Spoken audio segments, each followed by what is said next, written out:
Hello there, James True. It's Friday. Good to see everybody. How's it going?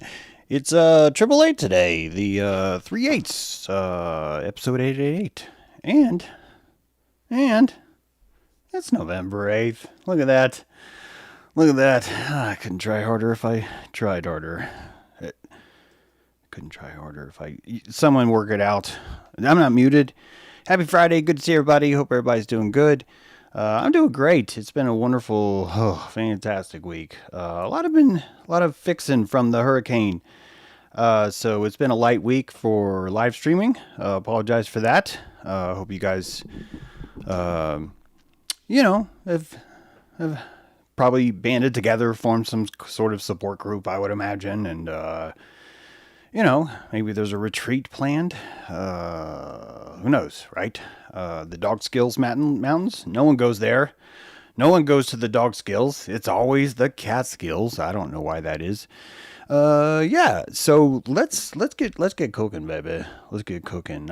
We opened up the idea of MAGA disclosure under Trump last time, and I showed you just a few clips from the disclosure press conference last summer. I showed you what Mr. Graves said basically was that UAPs are real and that it hurts national security for you to doubt them. And he wasn't the only one that said that. And I also really focused in on the fact that not only Mr. Graves, but of the 30 people that were put into a port sort of summarized as far as like UAP sightings, that only a few of those people actually saw something with their eye. Instead, everyone else, a large majority of them, saw blips on the screen, on a radar screen, only like the day of it being upgraded. It was the moment that the radar was upgraded that these anomalies showed themselves, one of which was off the coast of Virginia. I want to remind you all that our brave men and women who are protecting our country, apparently, according to last summer, saw a UAP heading straight for domestic American shore. And the pilot was told, don't worry about it. Just come home. It's fine. It's fine. It's fine. Speeds of 1,800 miles an hour, all sorts of interesting anomalies, all of them technical. Every anomaly that's been reported to you about extraterrestrials by the government has been a technical superiority. Not once has there been a spiritual corporal or commander or full bird colonel come forth and said, spiritually, I've been contacted. I was in 7-Eleven last night, and this strange creature said, hello, I am from another land. I want you to smoke a good spliff and take a drive with me. We have much to discuss about reality. And so I put this man in the back of this hood. He was wearing a hood. I think he wanted to look like he was from the hood, so he's wearing a hoodie. And the reptilian sat behind me, and we drove to a park, and he explained to me the secrets of the world after we smoked a good spleef. This doesn't happen. Instead, it's, I saw an anomaly outside my Starboard Road at 4 o'clock. Who's heading in at 1,800 miles per hour. I did not hear a sound barrier break. I breached the surface of the water flowing in a trajectory course inherent to the parallelogram at which we have established our perimeter and tactical relays. We have a tic-tac in the sky. The sky is a translucent, luminescent, dark black cube. It's none of it's spiritual. None of it's human. It's all technical. In fact, the largest majority, excuse me for hot mic, the largest majority of that has been seen on a radar screen. I don't think it's real or not real, people. This is technology of belief.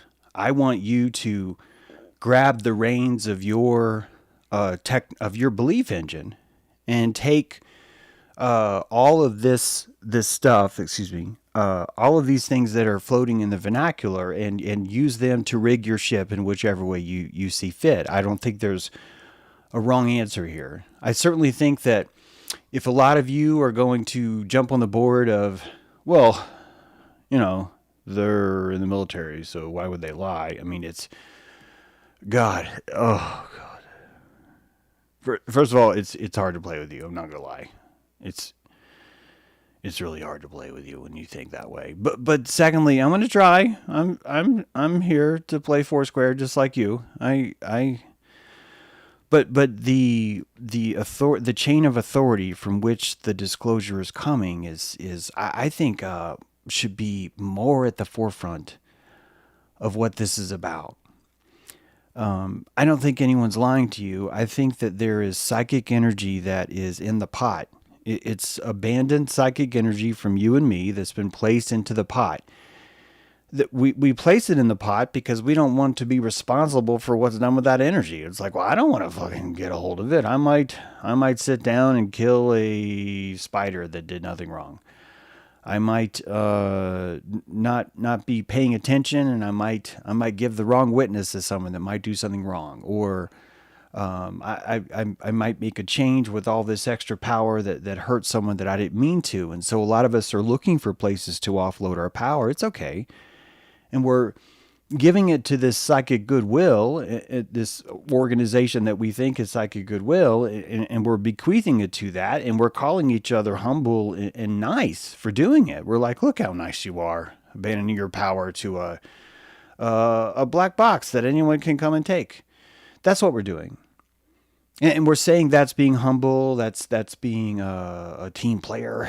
All the things it's tricky, guys. It's I'm not gonna lie to you. It's tricky. This is why I'm not here to tell you here's what you think. I'm not here to ridicule whichever party you're thinking of. This is what I mean. All of the psychic energy that's been abandoned by you, your parents, your great-grandparents, your great-great-grandparents, your not-so-great-great-great-great-grandparents, all of them has been thrown into this pot, and this is one of the ways how we give government. It's not just government. A lot of really good things happen from this energy, so this isn't like let's not have a contest over which of us understands Loosh more. My God. You get these guys, and they're like, well, clearly you don't understand Loosh, and my reply to them is, it sounds like you're trying to practice Loosh right now, buddy. So tell me what you need to know. So it's all the worst possible psychic vampire energy that you hear guys talking about. You have to see that there is just as positive, creative vampire energy on the other side. It's not vampire, it's What's the opposite of vampire? Earrip. Earrip, We'll work on that. So let me know in the comments. What do you think the opposite of vampire is? That's a good question. Quick sidebar. Vampires can never see themselves. I mean, I get, they don't see their reflection. Oh, we knew that. No. No one's ever talked about the fact vampire can never see themselves. That means every vampire should be walking around with like really bad hair, like blemishes all over their face. They should be unkempt. They shouldn't be able to cut their own hair. No one should be able to cut their hair unless you're looking directly at the vampire. Who are these hairdressers? And how do they work? They're used to working in a mirror. Where is the science here? But I think deep down, spiritually, there's something really important about this. Vampire is a kind of fame. It's a kind of infamy where you live in the mind of others, but you are unable to reflect on yourself. You yourself are not alive. You are living inside of the mind of another. I tricked you. This wasn't a sidebar. This is exactly where I needed to get you to be thinking when it comes to the Reptilian Space Pope. What is the Reptilian Space Pope, James? The Reptilian Space Pope is a concept published in Blueprints of Mind Control, a book I recommend you guys check out, but you don't have to. It's okay. Well, you should. But in this book, there is this proposition, basically. It's a question is what it is. It's a question. And we start to question, why are grays gray? Why does everyone have a certain anatomy when it comes to gray aliens? There's some differences, but I think that you'd all agree with the following 13 terms. I think pretty much kind of are universal across how we picture grays. And I want you to see this Uh, the commonality in mythology. Oh God, I just said mythology. If you're new here and you are tracking me because I'm talking about aliens, I need you to understand that there is a spectrum between mythology and reality that this entire place works on. Some of you call it a simulation. You're welcome to stay. But I think maybe a more accurate way of explaining this is that you are hallucinating as best you can at the resolution that your limbic framework gives you to see the world. And that involves you placing certain things in costumes. You place energy in costumes so you can see it. If you looked at things raw, it would be like looking into the angel of God, right? That creature made of 1,000 eyes that has wings and your face melts off. Even the Sephiroth, right? And the cherub, these outer angels, but at the very, very top core of the point of God. Some of them are hiding their face because they need to listen to God, but they can't have their face melt off. This idea of being in witness of that kind of authority places a kind of costume on that authority to you, the subordinate to this kind of energy. You do this with your boss. Your subordinate does it with you. If you ever find yourself in charge, I used to be a subordinate, younger. A lot of places I would work at, I was the youngest person on the totem pole authority wise, and I would hallucinate that my boss was stupid so that I could feel better in the room with them. So I would look for, in order to hallucinate effectively, I need evidence because we are all zetetic. We are limbically zetetic, and we love to gamble about what I think's going to happen and then look for confirmation to prove that kind of gambling. So when we start to hallucinate that our boss is stupid, we look for any kind of clue at all that allows us to fulfill that original hallucination of what we had. And in my mind, if you would take everything that you see and strip away the fact that you think it's objective reality and instead write down, describe what you see, that you'll notice that the authority figures that you see, you actually are placing in a costume too. And this costume could be a personality, a costume of personality. It could be most of the time it's a costume of emotional stupidity. We tend to emotionally stupefy our authority figures. The reason why we tend to emotionally deteriorate them is because rationally we still want to follow what they say, but we need them to be less intimidating when we do it. So we call them like a heartless, blah, blah, blah, or blah, blah, right? Or blah, blah, blah, blah, right? I mean, God. And then if the guy's like really intimidated, you're going to call him a freaking blah, blah, blah, blah, blah, blah, right? You know how this works. And it works the same way up and down the chain, but I want you to imagine something that's hard to imagine, which is what if you're seeing energy that is so colossally intimidating? It's different. A bear's hair, I swear, a bear's hair glistens. I've been in the wilderness before where I've encountered a bear. I had my dogs. And normally when I see a bear, I'm not trying to tell you I'm brave. I'm just saying that where I live, most of the bears are black bears. And it's just true that if you just see a black bear, this is not necessarily, oh my God, there's a problem. It's if you see a mama black bear and a couple cubs, this is where something's going to happen. It's going to be something like this usually. And it's almost always going to be some sort of misunderstanding. Anyway, long story, even longer. I am walking with my dogs, and my dogs freak out because they see they see two bear cubs, and they scare the bear cubs. And when they scare the bear cubs, this giant mama bear kind of like falls on her ass, almost like she slid down this rock to instantly run down. And so obviously you could tell that she was scared. When I saw her, I just put this together right now. That this is glaukos, by the way. This is what happens when I don't prep for a show. Spoiler alert! I did not prep for this show. Actually, I got a few slides, but the point is that when I saw this bear, the bear was glistening. You've heard this expression. That bear has black fur, but it's glistening. The ends of its fur were glistening with white, sparkly white, bling, bling, bling, almost like tingling. It was like a tingling. Yes, this is how you describe it. This is the modern definition of glaukos. It was a tingling. I saw a tingling on this bear. And I believe that the tingling is this extrasensory perception of fear. And it's not just me. We've discussed this many times. I know I'm going to say the word Malamu again, but this Malamu, this concept of Malamu, the Sumerian vibration seen from the head, and when you're looking at a simpler world with maybe only one or two colors, that the fear itself, the charisma of the king, of the Khan, would look like a glistening. And the Greeks later translated this into glaukos, and I'm telling you this story that when I saw that bear was glistening. And it was glistening because of this extrasensory idea of what was happening. In a sense, my hallucination was telling me, James, you are imagining a bear that's a little bit too cute. We need this thing to fucking glisten more because this has too much of a potency. Because you're looking at cubs. I mean, come on, they're freaking cubs. They might as well have like little birthday hats on. I mean, they're like undeniably cute, right? So this is the hallucination game that we play every day, all the time. We play it when we get in traffic. If you're going down a one-way road, like a 55-mile-an-hour state route, and someone's coming at you the other way, there's a combined force of 110 miles per hour of terminal velocity with like 4 tons of metal, right? Depends on the cars, heading at each other. The only way you are going to comfortably drive down the road is to hallucinate that this isn't happening. Some of you may have, or still are experiencing now, issues where you get in the car with someone and for some reason it just really freaks you out.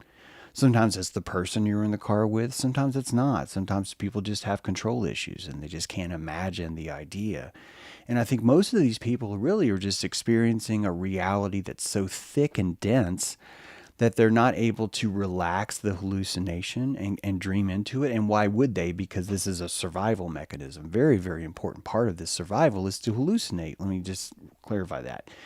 If you are going to survive, you're going to have to hallucinate. If not, if you see reality head on, straight on, if in its full terror, if you looked up and noticed that we were being digested by a giant snake called Quetzalcoatl who their entire embodiment was time itself, that time itself is ingesting us and that we're hallucinating the juices of the ingestion by broadcasting our own sun and earth, a lot of you guys wouldn't get up tomorrow. You'd be like, fuck it, I need more Cheetos. Instead, you're able to create a certain kind of contextual hallucination. You're even able to beautify it because the beautification releases dopamine. Your retina makes more dopamine than any other part in your body, especially men. And the reason why, it's not necessarily what you see, it's what you render that brings you joy.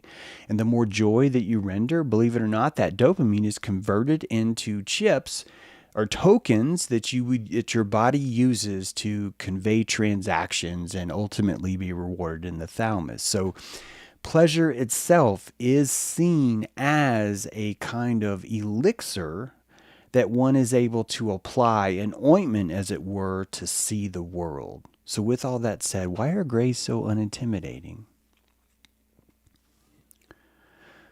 When you think about the standard gray alien, please just keep it standard. I know some of you are going to, say there's other aliens. There's all kinds of aliens. I agree. And the grays, some of them can be very different. But I'm telling you, if you look at the mythology of what most people describe grays as for the longest time, one of the characteristics you notice is they have a very quiet demeanor. They tend to move kind of slow even. And this slowness gives you a certain sense of safety, of tranquility. I'm not saying that the gray itself is a tranquil experience. I'm saying that it turns out they have a lot of characteristics which are kind of tranquil in a weird way, and one of which is their quiet demeanor. Number 2, they're shorter than you. They have scrawny arms. They have very little muscle tone. They only have enough muscle tone to show you that they are you. So they're wearing a costume of a weaker muscle tone, almost like a prepubescent boy or a girl. You can't even really tell the difference, can you? So it's very disarming. They're short, scrawny arms. They have no pockets. Guys, they have no pockets. So if they have no pockets, there's not a knife in there. They're not walking around with mace. There's no kind of telecommunication device on their body that they can hit a button.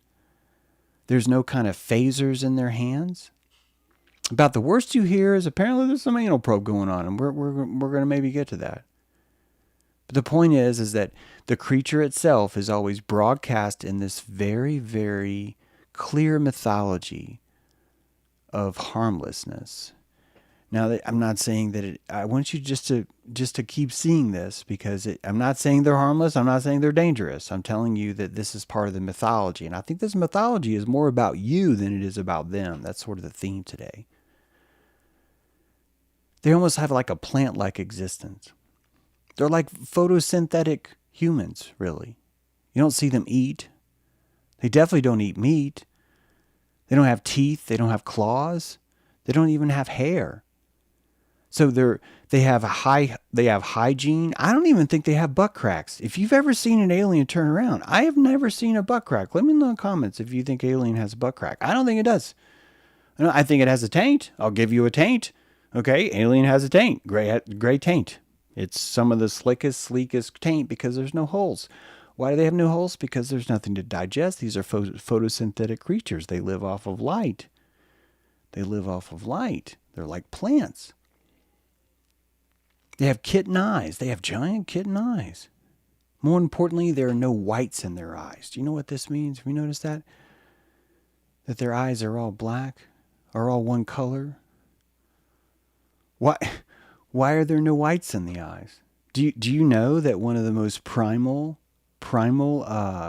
dilations for fear inside of you is to see the white of another creature's eye? Did you know that? It's true.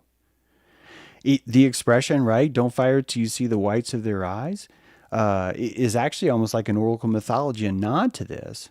That pilation, piloerection, immune response,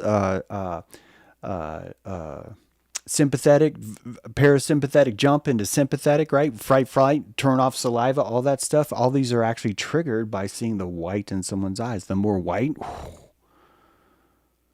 the more triggering it is. That's why the voodoo guy is, you always see the idea of the voodoo guy. It's that scary dilation. But these guys, the Greys, don't have that.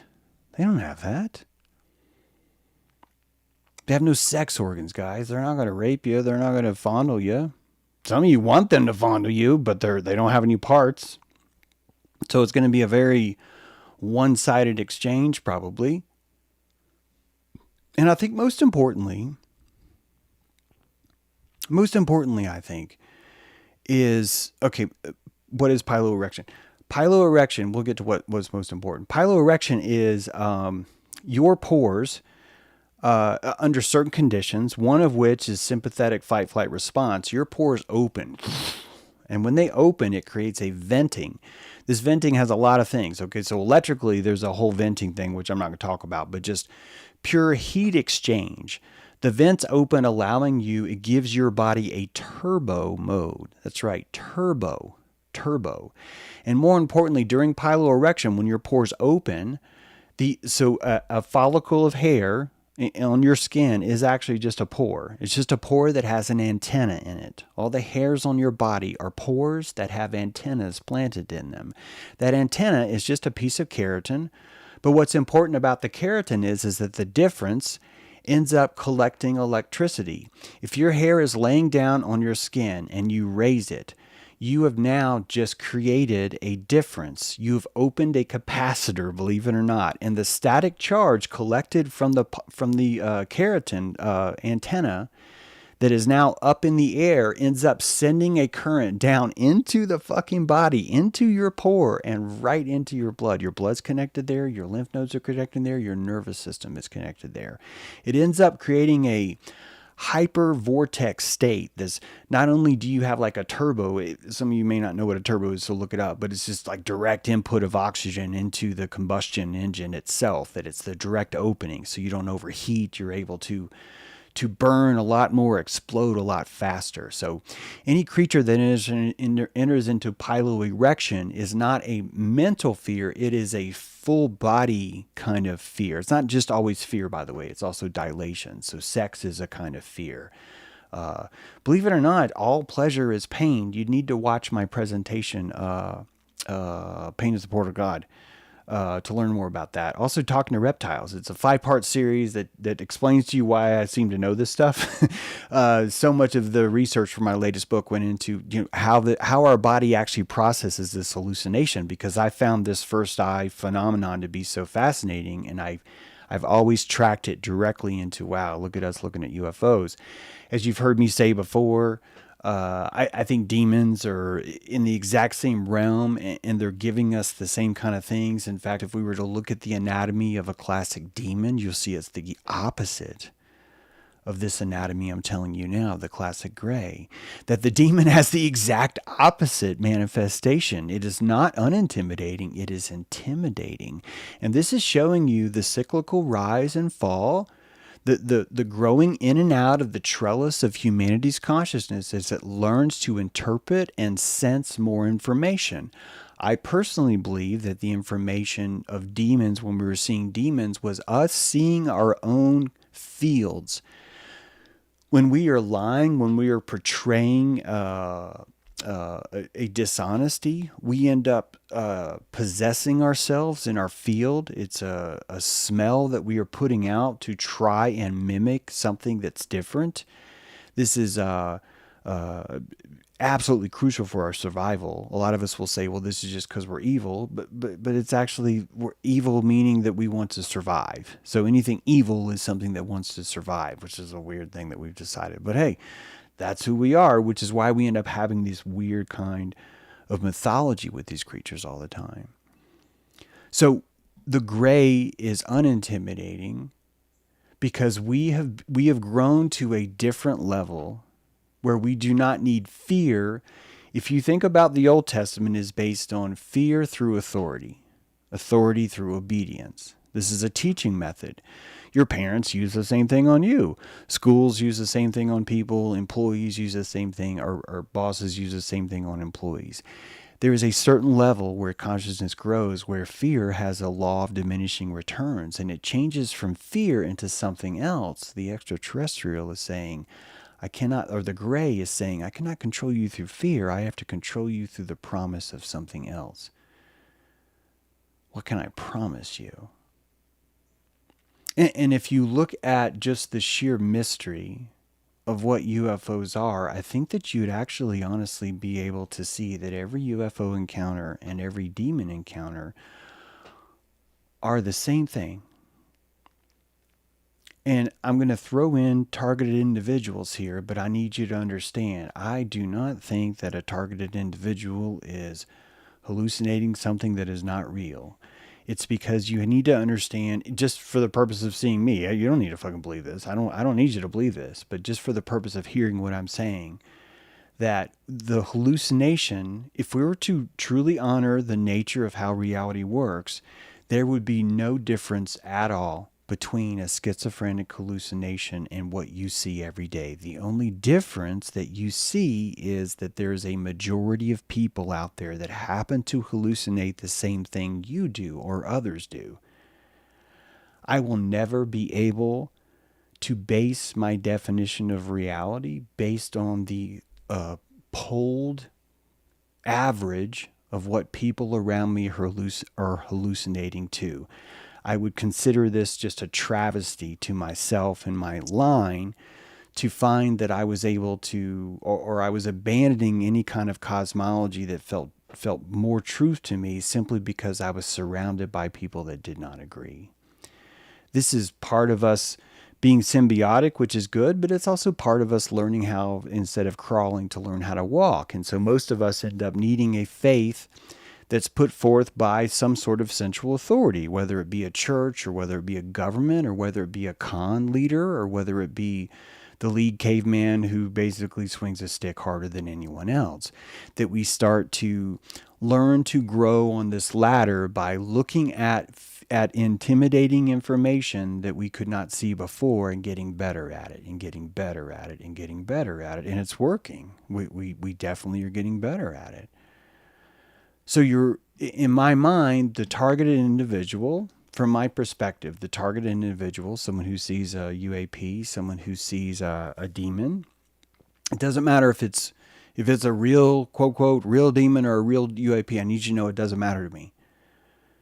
It doesn't matter because if you are ready to see UAPs, you have a certain appetite that is larger than the conglomerate around you.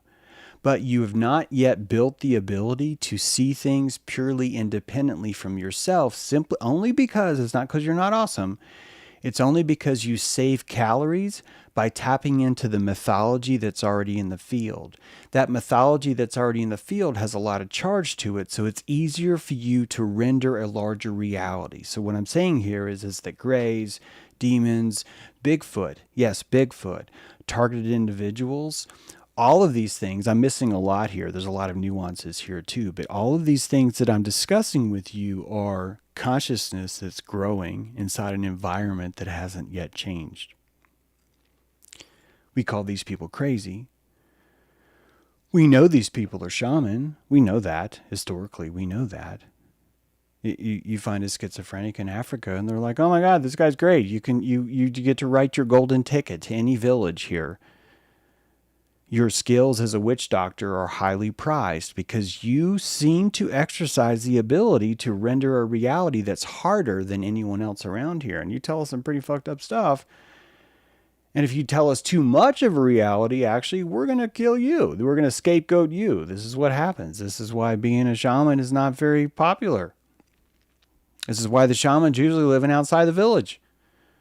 This is why we have this stigma about it. This is why we can't even talk about whether or not we're shamans or not. We can't even discuss it.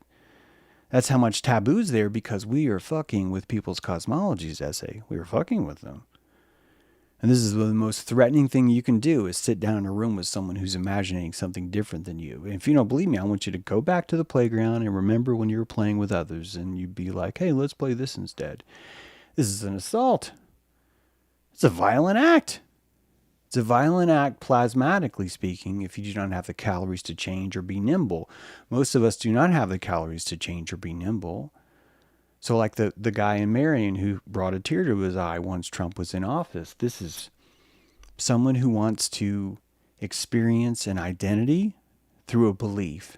But he's so afraid of saying, I believe in the flying spaghetti monster or flying purple people eater or whatever else it is, he's going to grab onto the collective belief that's around him and use it as a kind of training wheel, a kind of crutch to lift himself up. And I tell you, this is a good thing, which is why my attitude towards voting has become so much more compassionate this time around, because I'm realizing these are people that can only express themselves in a few ways. And the threat that they feel from the psychic pushing of people that say, why are you voting for an independent candidate? Or why are you unregistering the vote? These are weights that are too heavy for a fantasizing mind to render in the presence of others, because the evil eye, remember the eye of witness from others, is burning it so hard that it's just making it too expensive. Hope you guys are enjoying today's show. Welcome to James True Live. Good to see you all. Mark Bloom, good to see you. Man, you were a good writer, dude. You guys need to check out Mark Bloom. I can't look up your link right now, but Mark's on Substack. We should talk sometime. Dude's always telling me how to pronounce things, and I appreciate that. I don't mean to call him dude if that's if that sounds derogatory. Anyway, characteristics of the costume of authority. We briefly mentioned this, but I want you to think about it. How do we dress those that intimidate us? How do you address an adult when you were a child? If you were to see a child that had snot on its nose and it was running down and it was caking his lips, and when he's talking to you, his eyes are real big and he's like, yesterday I saw a kitty and I found the kitty and I picked the cat up and it was like a sack of potatoes and I walked the kitty over to the thing, and you're going to listen to the kid. You're fine. You don't mind all the snot. The costume of who this is, it fits perfectly. It's fine. You will even utilize the idea of, oh, look how much shorter he is. Look how much I need to use different words. I need to use more primary color words, for example, to talk to him. This is the same kind of idea of dressing down or dressing up to the experience you were having. You build up the courage and or you build up the compassion to meet someone where they are. In one way, it's courage, meaning if you're punching up, if you were punching up into your render, right? If you're rendering something that's a little bit too hard for you to render, then you were going to change the costume according to that versus if you're punching down.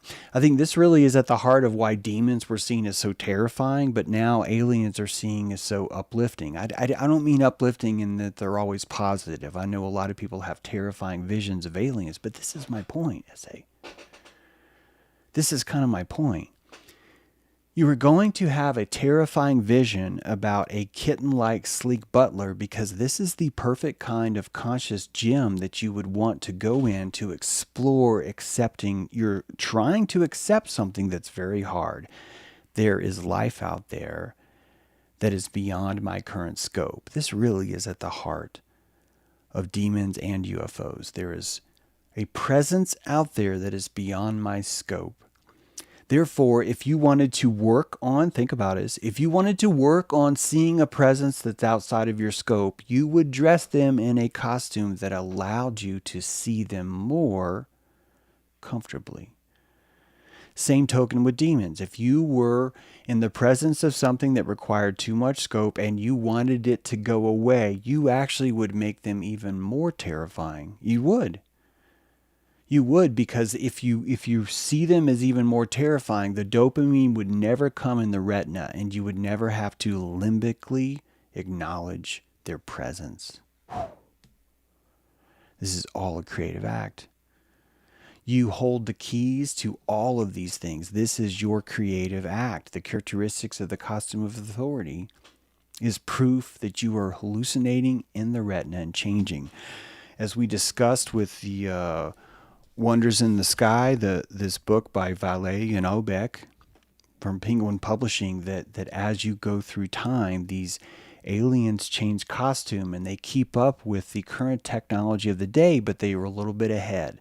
Why? Think about it. If you wanted to perceive something that was more advanced than you, you would need to put them in a costume that was just enough more advanced to you to where you could comfortably render who they are.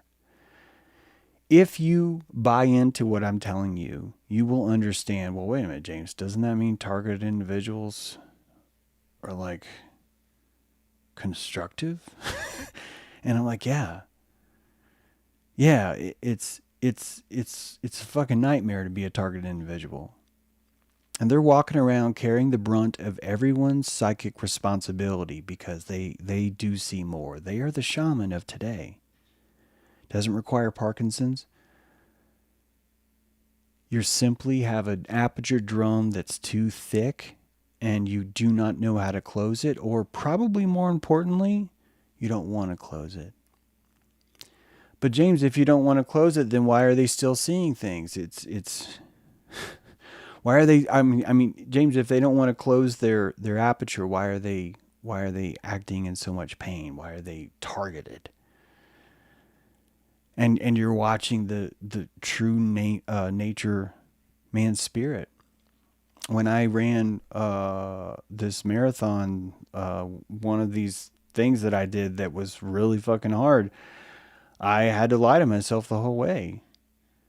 If you've completed law school, if you finished a degree in something you didn't like, if you finished painting your house, if you finished doing anything that's hard, you have to lie to yourself in order to reach that place. You're utilizing your frontal lobe, your placebo, to create the environment necessary for you to maintain connection to your goal, right? So you put him in a costume. This is why I was telling you guys about the first eye, that the first eye sees it all. The pineal is being squeezed by your heart. When the pineal is squeezed, it's a transducer, and so your pulse, that's a ping. A submarine goes bing, and when your heart squeezes your pineal, boom, that's ping, bing. And all the water in your cranial spinal fluid from the top of your head all the way down is now pressured, is boom. And the signal sends itself out of your body, and the neurons come back into you, and you see all fucking things. You have the eye of Shiva in your skull. It is in the center of the parabola of your skull, no doubt. The most protected organ that you have. Your heart is right here. Your brain is right there. Your pineal is piled in deep, my friends. Deep. There's something else to that. By the way, I think you could probably see through 3 eyes simultaneously. So your pineal is 1, your retinas could be 2, and your third would be this ancient pathway. We'll get into that later because we got to talk about this UFO thing. But it would make sense that you would have 3 different ways of seeing, the same way a submarine could listen, but also have a periscope and also have some radar too. So you've got sonar, radar, and you've got a periscope. These are 3 different ways of seeing the same environment. You have redundancy, right? So if most of the world's doping, and they are, I use Lance Armstrong as an example here all the time because here's someone that's at the top of the game and you find out, oh, he had to cheat. He had to cheat. And then you look at all elite sports, Hollywood included, and you say they had to cheat. A lot of people have to cheat. You have to cheat if you want to do well. So if you have to cheat, it means that what the people are actually doing is not actually possible without cheating. And if things aren't actually possible without actually cheating, then you know that everyone's doping. So if everyone's doping, then in order for the government to be the government, it would have to cheat. Well, I know the government's cheat. Yeah, but do you know how they have to cheat? Because here's how they have to cheat. Government has to have a weapon that's more powerful than any weapon you have. And they're not going to be able to pass a law to do that. If someone can make a weapon that's more powerful than the government, they're not going to listen to a law. So how do you have a weapon that's more powerful than any other weapon anyone else could ever have? You have to cheat. You have to say you have a weapon. You have to say it. You have to say, we have a weapon that's more powerful than any weapon you ever had. And Iron Man dude, whatever, Tony Stark, he's like sitting there, I'm going to make the most powerful weapon that I've ever had, then the government will fear me. And it's 2 different worlds because they're competing with lies. They get to say, no, we have a thermonuclear bomb. Yeah, it's a red suitcase, push button, all of us are dead. You're fucked. You're fucked. You're fucked. You're fucked. You're fucked. You're fucked, right? Oh. So you end up with lies. You end up with lies everywhere. Thank you, Border Finder, for the super chat. Appreciate it. Thank you so much, guys. Thanks for supporting the show. Love doing the show. Appreciate you guys being here. Would love it if you'd subscribe. I think I'm like 1 away from getting the next little mark there. Would love it if you guys would subscribe, share the show, tell other people to subscribe. That would just really do it. Looking forward to bringing you more content. Thanks for being here. Thanks for being here, guys. Thanks for being here. So, since we know they're doping, then think about it this way. Most of the world is sci-fi based, right? This is the politest way of saying it's lying. Most of the world is sci-fi based. Therefore, it becomes inevitable that the world will not be controlled by a puppet. Well, let's think this through. A hydrogen bomb. Okay, I definitely think that nuclear power is a legit thing. I believe in the fusion and the steam and all the other stuff. Okay. However, I think that there's only a few people that are able to reach a refinement of plutonium to such a degree that it ends up creating a very small window where only a few people actually know what happens then.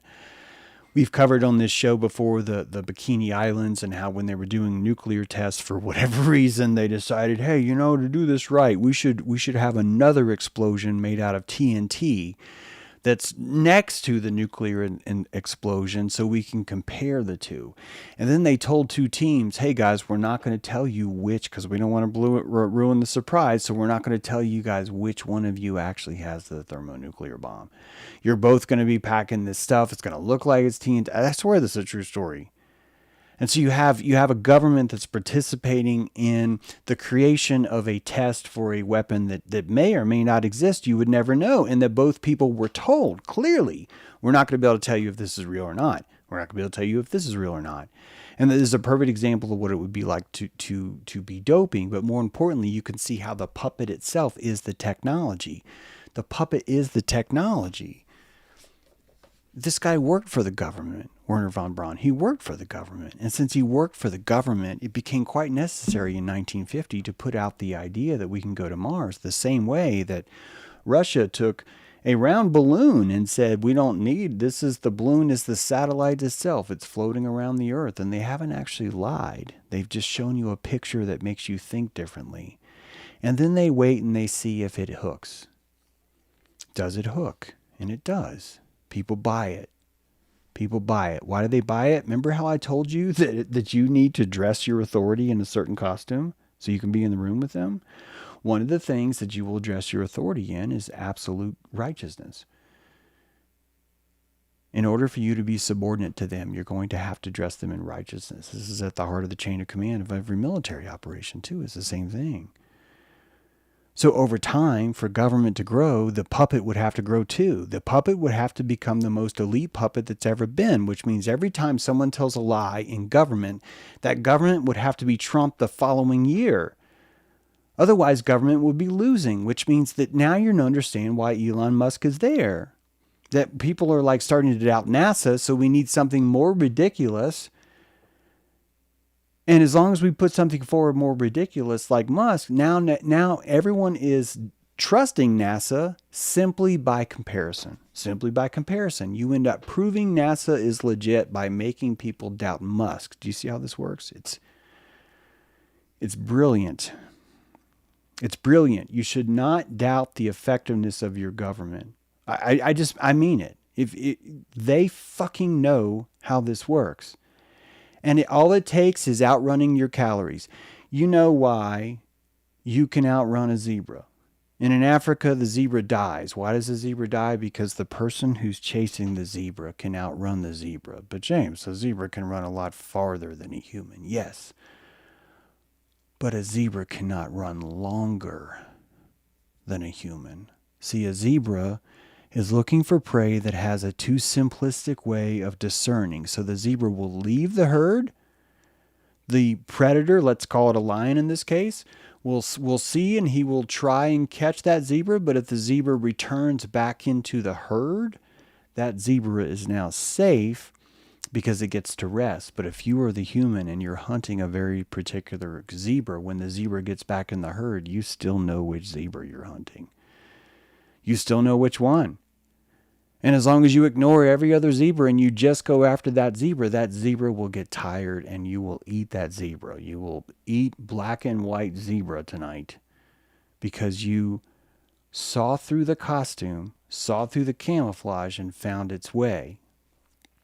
The elite puppet government will only grow, which gives you the promise that the lie will grow too. It is a promise. Now, it's downside. It's not a downside, but what's amazing about this is that the promise, the lie, ends up creating it later on. And this ultimately is the most creative act, that we are creating the truth by simply lying about it 50 years before. All of the science that we see now is science fiction that was written 50 years before, which tells you how these things are being created themselves. Government is listening to, listen to this, government is listening to the mythology of you.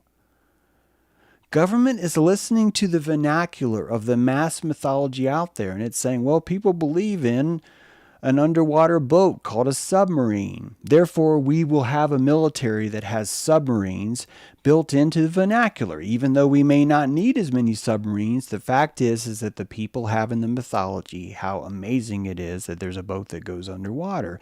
And it is amazing. I'm not trying to take it away from you. But the moment that you introduce something that has such a spectacle to it, that becomes the mythology. It's not about what's the most efficient kind of warfare. It's not. So the military that you and I know is producing not the most elite weaponry, it's producing the most salacious weaponry that gets you off the most. So it's constantly trying to satisfy dreams that you are science fiction fantasies that we had 50 years ago. Hence fucking rockets landing on their buttholes on Mars. That's in this book. Describes how the rocket is unable to land on its butthole, and so it has to crash on the side, but then they raise it again later. And that the Elon of this place is learning to govern this world. It's if you wanted to play the game and dope, you would simply look for the mythology and you would run with it. You would change, you would define yourself by the mythology. It's called becoming a moonchild. Look into Mariah Carey. Look into frickin' Sia, whatever her name is. These are people that were raised by music industry professionals, and under the right conditions, with the right kind of placebo magic, they're like, we're gonna create a super child, and Mariah Carey has 5-octave range. You don't need to like or not like Mariah Carey. The point is that you can sing 5 octaves and you can sing 3. Why? Why? Because of the technology belief of her parents. Her parents literally said, we named her Mariah Carey because we didn't want her to have a middle name because that would be too confusing for her stage name. They said that before she was born. Before she was born, she was a moon child. What is a moon child, James? It's when people are taking their children and creating a destiny for them. Jared Kushner is a moon child. Okay, Ivanka Trump is a moon child. If you're in an elite family, you're probably going to have some moon children. You probably are a moon child. The only way you could moon child your next child is if you were a moon child yourself. This is how you run these things, because if you're going to dope, you're going to have to start with the fantasy a lot longer ago. Why do you think there's all these stories about Baron von Trump and his secret time machine? Don't you think that if you were an elite, that you had an Ark of the Covenant covered in gold in your own house and someone was going to buy you a gift? What would be the gift that would move you? Would it be jewels? Would it be money? Or would it be, hey man, we inserted something in history. We inserted something in history about a book called The Adventures of Baron von Trump. What do you mean inserted it in history? Yeah, we fucking inserted this in history. Yeah, we published it to Wikipedia. We put it in the Library of Congress. And we printed some of these books and we put these dates on it. Well, how'd you get away with that? Because we're fucking elite, dude. We can get away with this. We got connections. So now all of a sudden there's a book that's online that's from 1940. You don't know this. Okay? You can, oh no, James, it's definitely true. That's fine. I don't need you to doubt it. I'm saying that if you were the elite, this would be a gift. You would go, wow, thank you. I am touched. I am touched that you gave this to my son. My son is 4 years old now, and you're already bequeathing his destiny by showing that he has this mark in the heralds of history before he was even born. This is how you tap into the mythology. You find these stories and you say that's how you're named. Think about it. They called the wind Mariah. Her name's Mariah Carey. They called the wind, the singing, Mariah, right? This is Moonchild. It's called The Great Work. I don't think it's necessarily bad. I think it's just scary for us because we tend to like just have kids and just, hope they come out to be amazing individuals. I think one day as we grow and we understand more importantly how little our time here is. I'm talking about for your entire 200,000-year-old DNA chain, you're going to want a child that's like really has some oomph to them. And so it could be that naturally in the future, all of us are moonchilding our own children for the same way. It really could be that way. So the Pope is divine. Remember that when the Pope came out? This really proves my point. They said the Pope was divine. The Pope is divine. He's so divine. Look at his hat. He's so great, right? He's divine. And so the reptilian space pope would be divine too. James, what's a reptilian space pope? A reptilian space pope would be the puppet to end all puppets.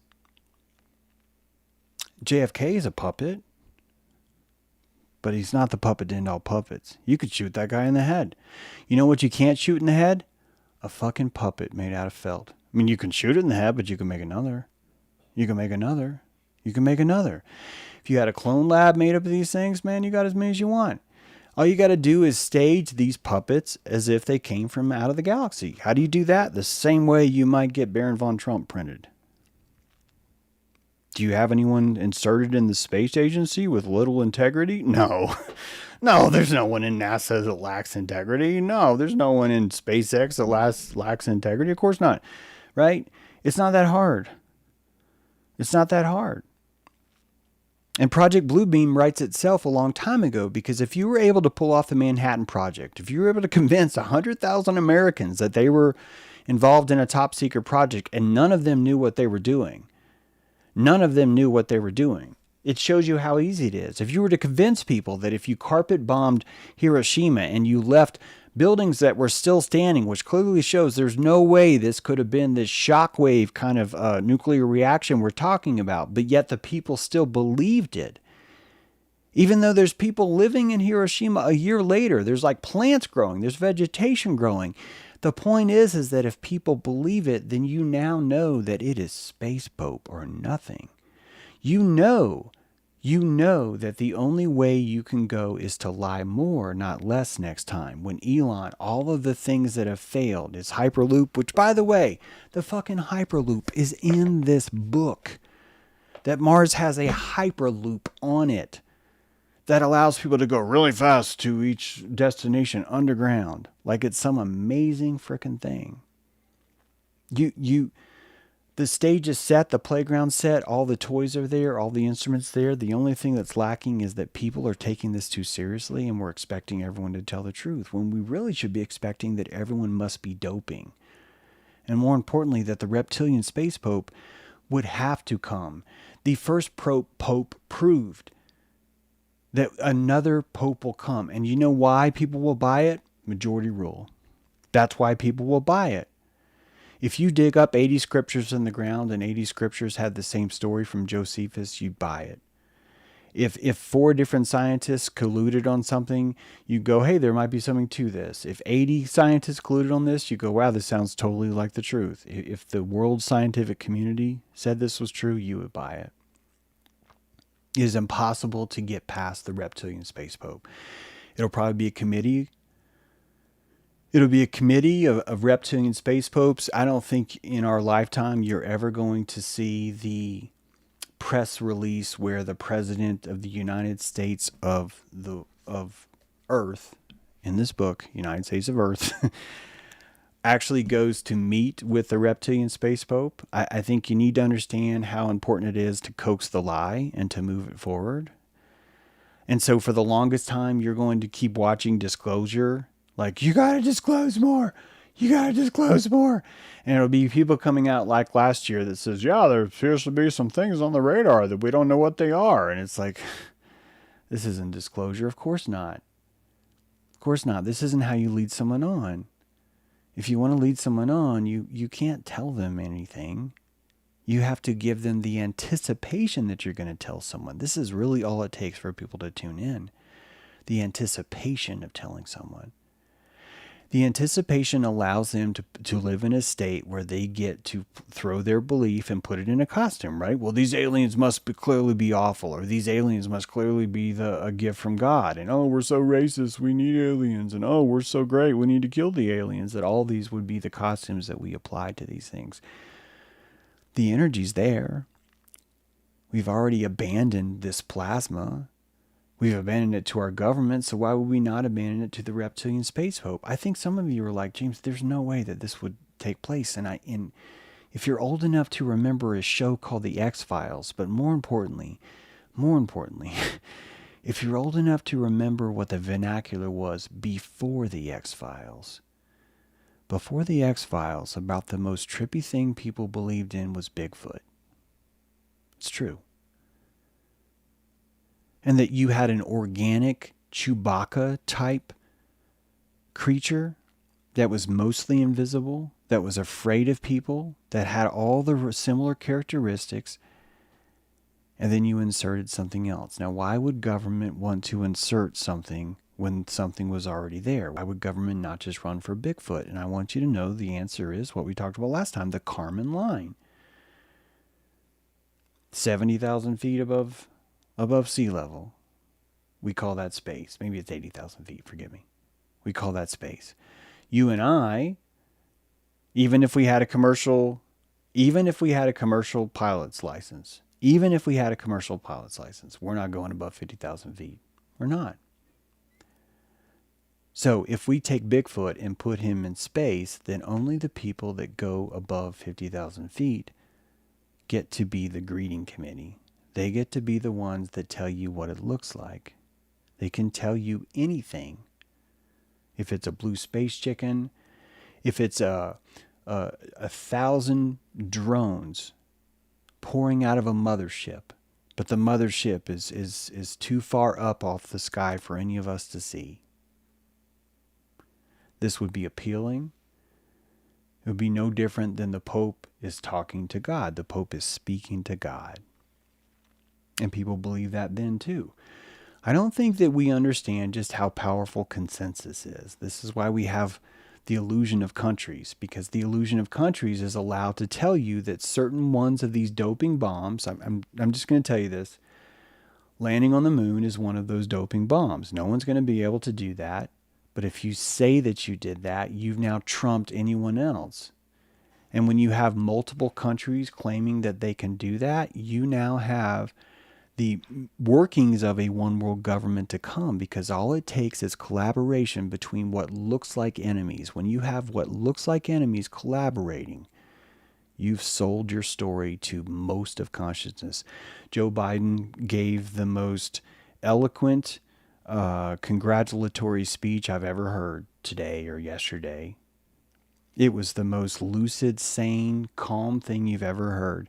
And he said we will have no revolts. This will be the most peaceful transition of power that we've ever had. And I'm telling you, it's because the government's closed.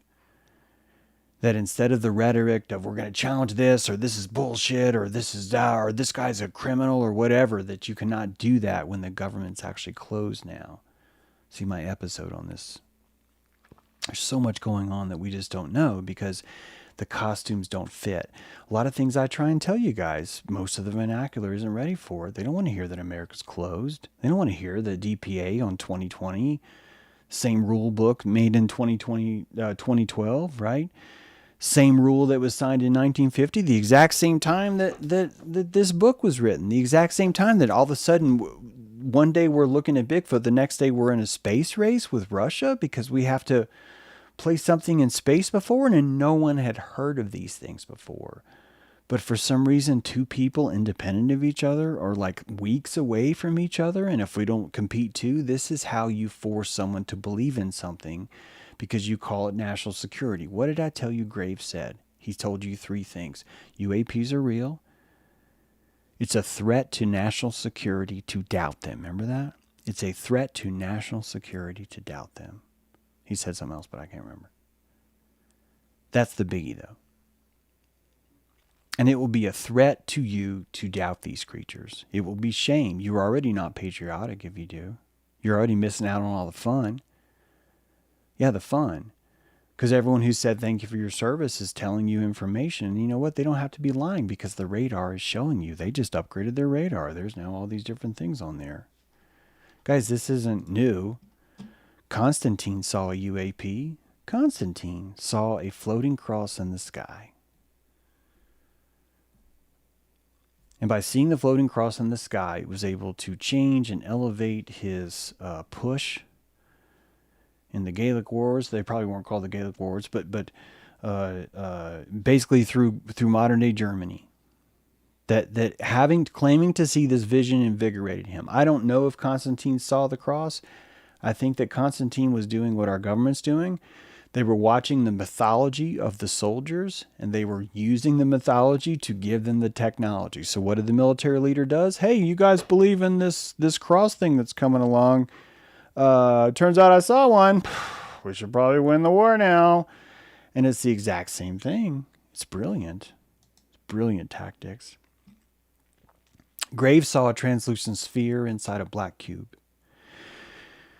My friend Albert asked, James, hey, in Wonder of the Sky is the Tree of Life or the Sephiroth or this is a basic question. I hope I got that right if Albert's watching. But yes, short answer, whether it be a religious cross, the Cairo in Constantine's case, whether it be similar sort of Tree of Life forms, whether it be a Jed pillar, as in China, most of the UFO sightings were actually dragons floating in the sky. And when dragons weren't enough, it was floating armies in the sky. In Europe, where you were building battlements and most of your defenses were built of towers, you saw towers floating in the sky. Guys, I'm not saying that any of this isn't real. I'm telling you that the costumes that we see, that we put in, have to be something that we can ground ourselves in to see it straight. I think that the energy of just war itself, if you're on the battlefield, you're probably watching a lot of banshee spirits, a lot of epigenetic plasma ripping out of people's bodies when they die. All that psychic energy is going somewhere, and everyone's seeing the psychic energy, but they don't know how they're allowed to dress it. They don't want to be called crazy. They want to fit in with society. So each person is looking at each other going, what do we see? What do we see? How do we process this? And one guy says, I see a floating cross. All these deaths must be good. And boom, you were sold. You know what you just did? You made a commission. You created a Warren Commission on Kennedy's death. You created a 9/11 commission on what actually happened. And you created a commission on what you just fucking saw in the sky. And 7 people said it was a cross. So by God, it's a cross. This is how it works. We are symbiotic beings. We are symbiotic beings, which means that our hallucinations are tethered to each other. I've told you that your cells are hallucinating. They're doing the best they can. And all your cells are hallucinating individually, but they need to rely on each other through ion channels to jack into the same hallucination, the same way you would join a certain chat room, or the same way you might join James Drew Live and check in and see what's going on here. So... cigar-shaped UFOs, tic-tac-shaped UFOs, long disc UFOs, all these shapes. I think that conceptually, I think Jung has a lot to say here. We're going to go into this more next time, actually, because I actually have thought about talking about this today. I just saw some in the comments about this, but the shape of UFOs themselves are a lot of them are mandalas. And the mandala would be the emergence of consciousness, seeing something larger than itself for the first time. So I think the saucer shape is right on point. I think that our idea of technologizing it into a tangible physical shape is our military costume that we apply to authority, because it's the best way we can understand. Thank you so much for being here. Hope you enjoyed the show. Let me know what you think. Would love to know your thoughts in the show. Hope you guys have a great weekend. Happy 888s. We'll see you next time on James Drew Live.